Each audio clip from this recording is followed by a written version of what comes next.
Proġett ta' tisbieħ fiż-Żebbuġ Għawdex fi sfonda veduta mill-isbaħ tal-pajsaġġ tipiku Għawġ ġie inawgurat mill-Ministru għal Għawdex Clint Camilleri flimkien mal-membri mill-Kunsill Reġjonali u dak lokali. Il-President tal-Kunsill Reġjonali ta' Għawdex Samuel Azzoppardi saħaq dwar l-importanza li jibqa' jiġi preservat il-pajsaġġ u l-ambjent Għawġi.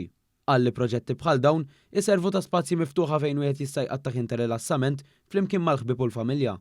Propju dan huwa proġett illi b'interventi tajbin imma minimi, żona li kienet mitluqa se tiġi mibdula f'żona miftuħa fejn ta' kull età jistgħu jiġu għaw jgawdu kemm l-ambjent u kemm anke l-panorama. Filwaqt li rringrazzja għal dawk kollha involuti fix-xogħlijiet, il-Ministru għal Għawdex qal li dawn l-ispazji fil-lokalitajiet anke jekk żgħar għandhom jinbidlu f'postijiet ta' rikreazzjoni għall-familja, tfal u żgħażagħ. Din iż-żona intu dieħel lejn iż-Żebbuġ inbidlet għal ġnien pubbliku b'opportunità wkoll ta' ftuħ u opportunità ta' spazju liberu wkoll għal kulħadd. U nemmen li dan huwa eżempju ċar kif il-kunsilli tagħna jistgħu jaqbdu żoni m'hemmx bżonn ikunu kbar ħafna, żoni żgħar li huma mferxin mal-komunitajiet tagħna fejn b'investiment xi kultant laqasu investiment eċċessiv tista' tagħmel xi ħaġa sabiħa, spazji miftuħa, spazji pubbliċi fl-aħħar mill-aħħar żoni sabiex tkun tista' tirrekrea ruħek fih